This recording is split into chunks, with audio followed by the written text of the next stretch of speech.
What's up, YouTube? How's it going?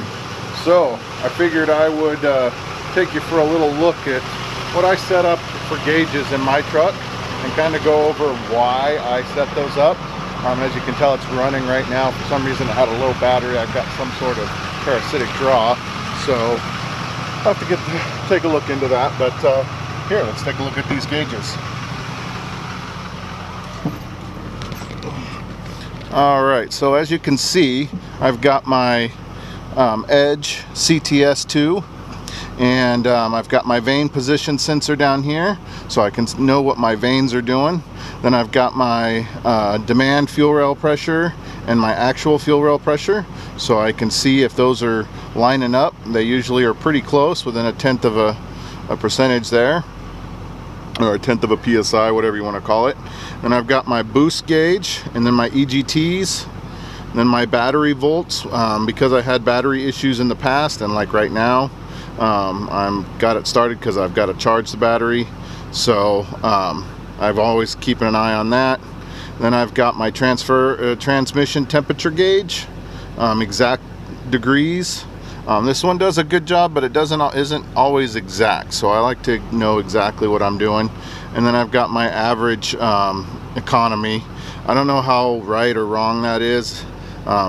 If you guys know, you can let me know, but it kind of gives me an idea.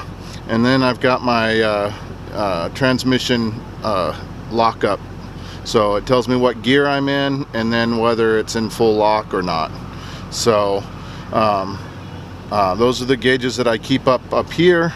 And then down here I have got a fuel pressure gauge. Now this is right off my AirDog. I've got 7 pounds of positive fuel pressure.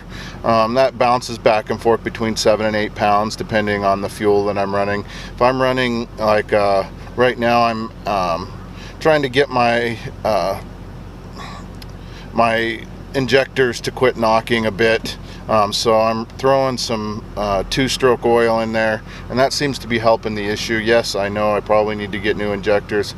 I'm trying to squeeze as much life out of them as I can.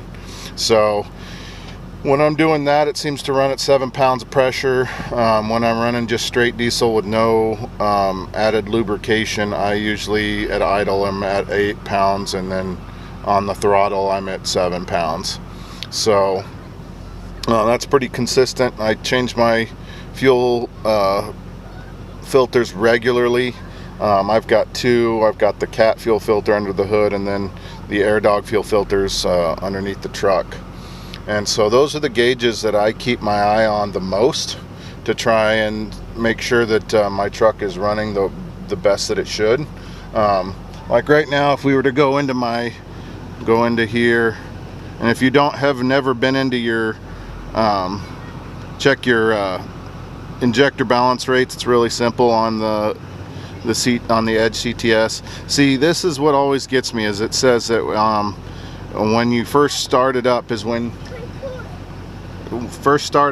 you should be taking a look at this, but everybody else says that it should be at full operating temperature, so I never know exactly what it should be at, but those are my balance rates. So you can see injector 1's a little bit high, but I'm not even close to full operating temperature. So if I'm going off of what the Edge says, then I'm high on number 1. If I wait until I'm at full operating temperature, then I'm usually well within range. So anyway, guys, that's kind of an overview of what I look at, why I've got my gauges set up the way I do. Maybe this will help you out. If you have any questions or if you have any advice, please feel free to comment below. Other than that, this is a short video. Thanks for watching, and have a great day.